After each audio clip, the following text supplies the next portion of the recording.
Residential sales comparison and income approaches, page 152. A deed.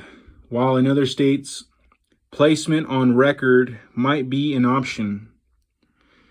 Fee simple, leased fee, and leasehold interests.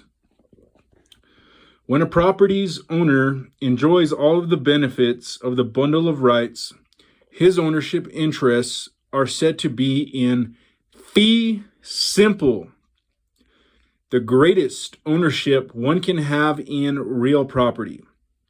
It is freely transferable and inheritable, and of indefinite duration with no conditions on the title.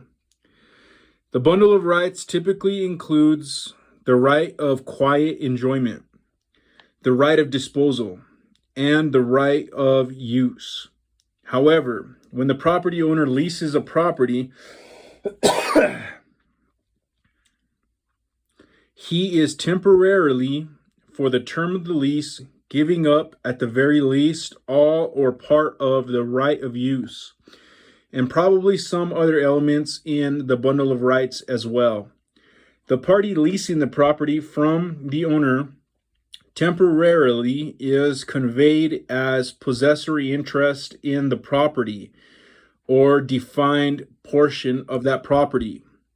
What results is the lessor, who's the property owner, having the leased fee estate, the landlord's ownership interest in the property, and the lessee, who's the tenant, having the leasehold estate, an estate that gives the tenant a temporary right to possession without title. In the leased fee estate, the lessor owns the property and the other rights, but due to the lease, he cannot possess or occupy the property. The leased fee possession is one in which the property owner or lessor does not have the right to possession. The lessee, on the other hand, does not own the property, but simply possesses the right to occupy it. What is important for the appraiser to recognize in a particular appraisal assignment is the interest being appraised in that assignment.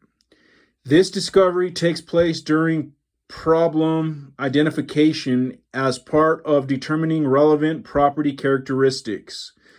When the elements of an assignment direct the appraiser to value the fee simple interest, the property is valued as if unencumbered by the lease. In other words, the property is valued as if the property were freely available to a new tenant at current market conditions. This is often the case, especially in most residential assignments, due to many, if not most, residential leases being of a short-term nature. The fee simple interest could usually be regained by the property owner, even if he did not have it at the time of the assignment, in a fairly short period of time. It shows a picture, and this guy's holding a sign. It says leased fee estate. He's the lessor, and he is the property owner. And then it shows this dude, and it says the leasehold estate. He is the lessee and is the tenant. So I guess you can remember it like for the leasehold, like maybe it's like the tenant is holding the property, he's able to occupy it. And then leased fee estate, I don't really know how you can think about that.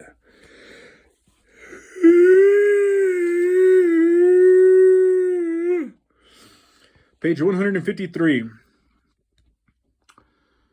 Note, just to be clear, this would certainly not dismiss the appraiser's duty to factually disclose and describe the terms of any lease arrangement that was currently related to the subject property. When the subject of an assignment is the leased fee or the leasehold estate, the subject of that assignment is a partial Interest. Any interest in real estate that one may have other than the full bundle of rights.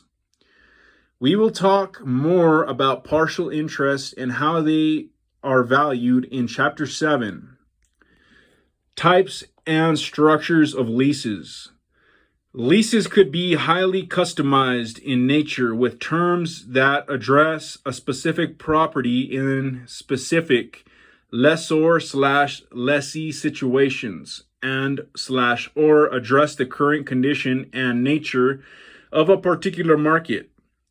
Leases can be broadly categorized as flat, variable, step up, revaluation, annual increase, and percentage. Not all of these categories are common to residential properties. Flat leases and maybe occasionally variable leases or annual increase leases will account for the majority of the leases seen in residential appraisal assignments. We will discuss all of these categories here. Typically, leases are structured in either some type of a gross lease format or a net lease format. These lease types primarily refer to which party. Lessee or lessor is paying certain expenses in the arrangement. Let's look at each of these now, keeping in mind that there could be variations in different markets. Gross lease. A gross lease scenario is the most common for residential rentals.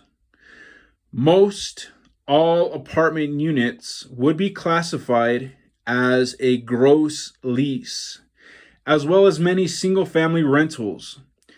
In a gross lease, the landlord pays for all the expenses related to the ownership of the property.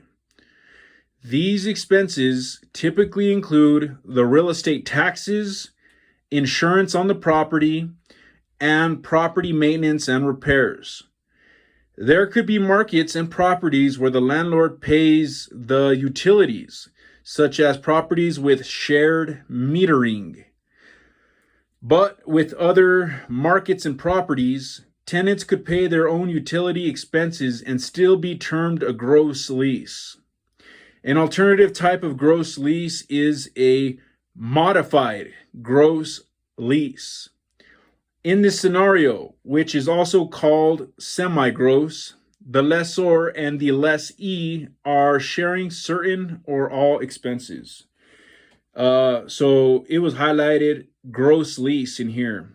Just remember, in a gross lease, the landlord pays for all the expenses related to the ownership of the property.